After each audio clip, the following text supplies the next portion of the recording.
La Ciudad de México, un lugar repleto de mitos y leyendas sobre encuentros con lo inexplicable, fue el escenario de un misterioso suceso que aún resuena en la historia de los avistamientos de ovnis.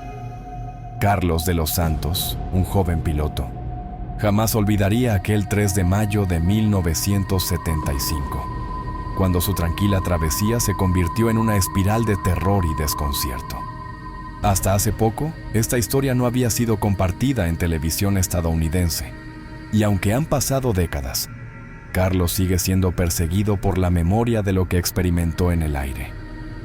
Ese día, Carlos había volado una misión sencilla: transportar a un grupo de ingenieros a lo largo de la costa del Pacífico, hacia Lázaro Cárdenas, en su Piper P. A-24 Comanche. Tras dejarlos y revisar minuciosamente su avión, se preparó para su vuelo de regreso al aeropuerto de la Ciudad de México.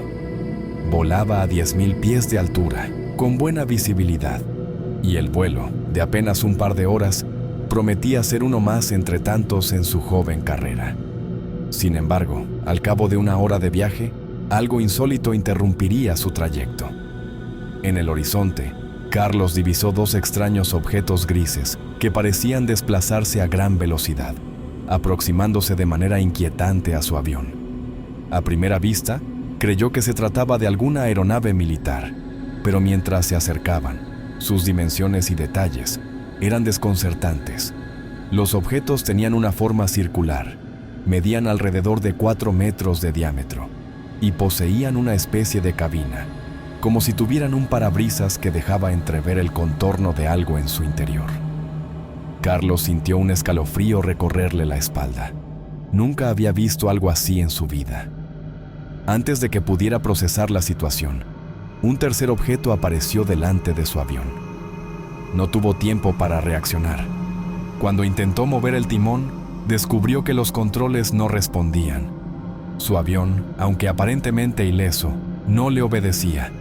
Era como si una fuerza invisible hubiese desconectado sus mandos, dejando el avión a la deriva, sin control sobre su propio destino. Mientras los objetos volaban a su alrededor, manteniendo una proximidad casi desafiante, Carlos comenzó a experimentar una mezcla de terror y desconcierto. ¿Quién o qué estaba detrás de esos objetos?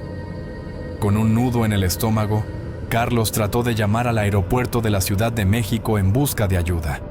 Su voz temblaba de angustia mientras relataba a los controladores lo que estaba sucediendo, describiendo la situación como fuera de control. Los operadores, al escuchar su tono de desesperación, le pidieron que detallara lo que veía. Pero antes de que pudiera explicar completamente, Carlos sintió como su avión comenzaba a ascender de manera brusca y acelerada, como si una mano invisible estuviera tirando de él hacia el cielo. Los tres objetos seguían su ascenso como guardianes sombríos, manteniéndose en formación alrededor de él, sin dar señales de irse. El avión ascendió sin descanso, y Carlos observó cómo el altímetro marcaba 12,000 pies, luego 13,000, y continuaba subiendo. Al alcanzar los 15,000 pies, el peligro era crítico. Un avión pequeño como el suyo no estaba diseñado para ascender a tales alturas sin riesgo de entrar en pérdida, y Carlos sabía que, de seguir así, podría estrellarse en cualquier momento. Fue entonces, en medio de esta sensación de impotencia y terror, cuando algo inexplicable ocurrió. Los tres objetos desaparecieron de manera súbita, como si nunca hubiesen estado allí. El avión dejó de ascender, y Carlos, casi sin comprender lo que había pasado, sintió que el control de su nave le regresaba de inmediato.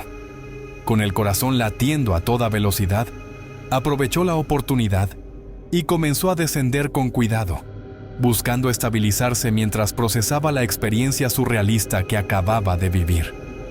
Pero el tormento no había terminado. Mientras descendía, revisó los controles y se dio cuenta de otro problema. El tren de aterrizaje estaba atascado.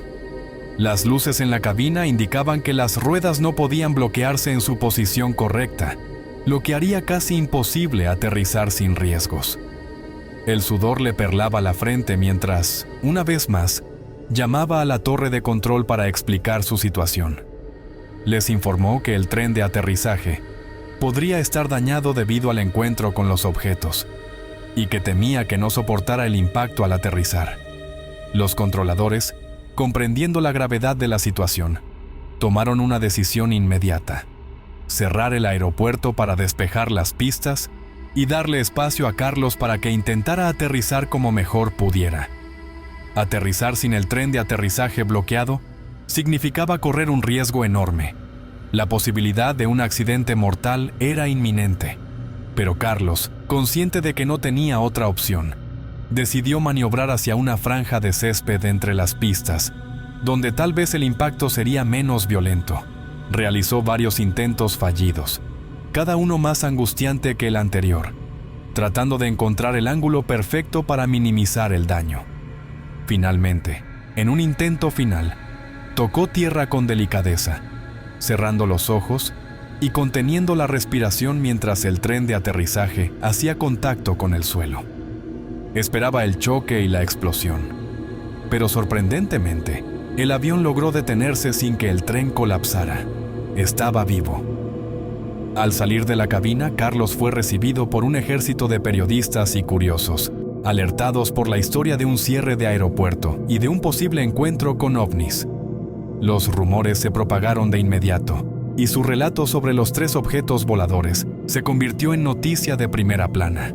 Sin embargo, nadie podía dar una explicación de lo sucedido. Los investigadores de aviación y personal del aeropuerto lo llevaron de inmediato al Centro de Servicios de Aviación, donde lo evaluaron físicamente y le hicieron múltiples preguntas sobre su experiencia. Carlos relató con detalle cada momento de su encuentro, pero cuanto más describía, más crecía el escepticismo entre los presentes. ¿Qué era aquello que había visto? ¿Por qué su avión había perdido el control? Aunque muchos lo escuchaban con interés, otros lo miraban con escepticismo, pensando que tal vez había sufrido algún tipo de alucinación o que el incidente tenía una explicación racional. Sin embargo, para Carlos, no había duda. Había sido testigo de algo más allá de lo humano. La memoria de esos objetos, el sonido metálico de su contacto con el avión y la sensación de perder el control aún lo atormentaban. Años después, seguía buscando respuestas, sabiendo que había experimentado algo único y, a la vez, profundamente inquietante, en aquel cielo mexicano que parecía guardar secretos que nunca serían revelados. Si quieres más historias como esta, no olvides suscribirte al canal y activar la campanita. Nos vemos en otro relato próximamente.